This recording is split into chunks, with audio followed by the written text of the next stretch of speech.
Chapter 7, Southern Sudan, 2008. Naya sat on the floor. She reached out and took her little sister's hand. Akir did not seem to notice. She lay curled up on her side, hardly moving, silent except for the occasional whimper. Her silence frightened Naya. Only 2 days earlier, Akir had complained noisily and at length about the pains in her stomach. Naya had been annoyed by all the whining. Now she feels guilty, for she could see that her sister no longer had enough strength to complain.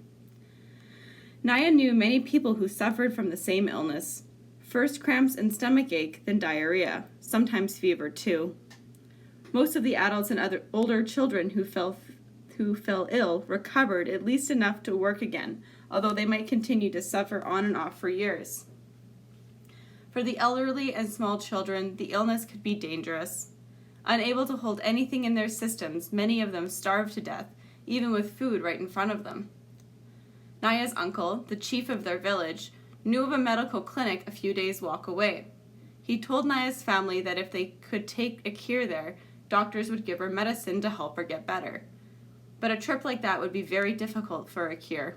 Should they stay at the camp and let her rest so she might heal on her own?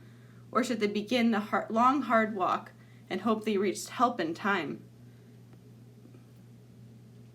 Southern Sudan, 1985. The walking began again. Selva shook with terror inside and out. He clung to Uncle like a baby or a little boy, hanging onto his hand or shirt tail when he could, never letting Uncle get farther than an arm's length away. He looked around constantly. Every moment in the grass was a lion stalking. Every movement in the grass was a lion stalking. Every stillness a lion waiting to spring. Mariel was gone, vanished into the night. He would never have wandered away from the group on his own. His disappearance could mean only one thing: lion. A lion had been hungry enough to approach the group as they slept. A few men had been keeping watch, but in the dark of the night, with the wind ripping through the long grass, the lion could have easily crept close without being seen. It had sought out prey that was small and motionless, Mariel sleeping, and it had taken him away, leaving only a few splotches of blood near the path. If it hadn't been for Uncle, Salvad might have gone crazy with fear. Uncle spoke to him all morning in a steady, low voice. "Salva, I have a gun. I will shoot any lion that comes near. Salva, I will stay awake tonight and keep watch. Salva, we will soon be out of lion country. Everything will be all right." Listening to Uncle hurrying to stay close to him, Salva was able to make his feet move despite the cold terror throughout his whole body. But nothing was all right. He had lost his family, and now he had lost his friend as well. No one had heard any screaming in the night. Salva hoped with all his heart that the lion had killed Mariel instantly, that his friend hadn't had time to feel fear or pain. The landscape grew greener. The air smelled of water. "The Nile," Uncle said. "We will soon come to the Nile River and cross to the other side." The Nile, the longest river in the world, the mother of all life in Sudan. Uncle explained that they would come to the river at one of its broadest stretches. "It will not even look like a river. It'll look like a big lake. We will spend a long time crossing to the other side." "And what is on the other side?" Salva whispered, still fearful. "Desert," Uncle answered. "And after that, Ethiopia." Salva's eyes filled with tears. Mariel had been right about Ethiopia. How I wish he were here so I could tell him I was wrong. Salva stood on the bank of the Nile. Here, as Uncle had said, the river formed a big lake. The group would cross the Nile in boats, Uncle said. It would take a whole day to reach the islands in the middle of the lake, and another day to get to the far shore. Salva frowned. He saw no boats anywhere. Uncle smiled at Salva's puzzled expression. "What, didn't you bring your own boat?" he said. "Then I hope you are a good swimmer." Salva lowered his head.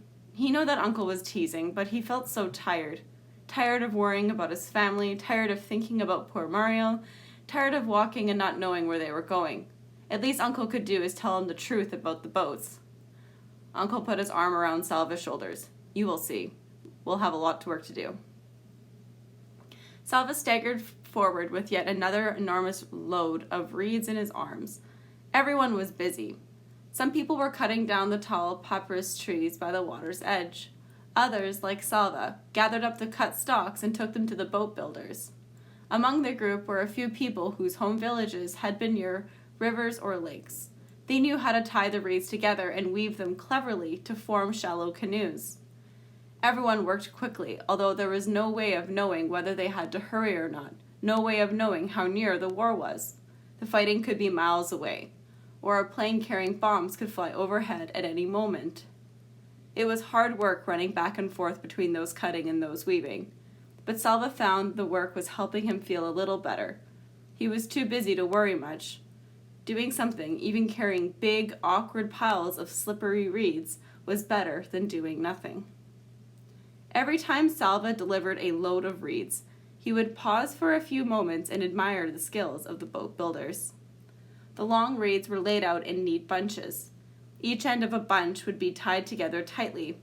Then the bunch of reeds was pulled apart in the middle to form a hollow, and the two sides were tied all along their length to make a basic boat shape. More layers of reeds were added and tied to the bottom of the boat. Salva watched, fascinated, as little by little the curve of the prow and the low sides grew from the pile of reeds. It took 2 full days for the group to build enough canoes. Each canoe was tested. A few did not float well and had to be fixed. Then more reeds were tied together to form paddles. At last, everything was ready. Salva got into a canoe between Uncle and another man. He gripped the sides of the boat tightly as it floated out onto the Nile.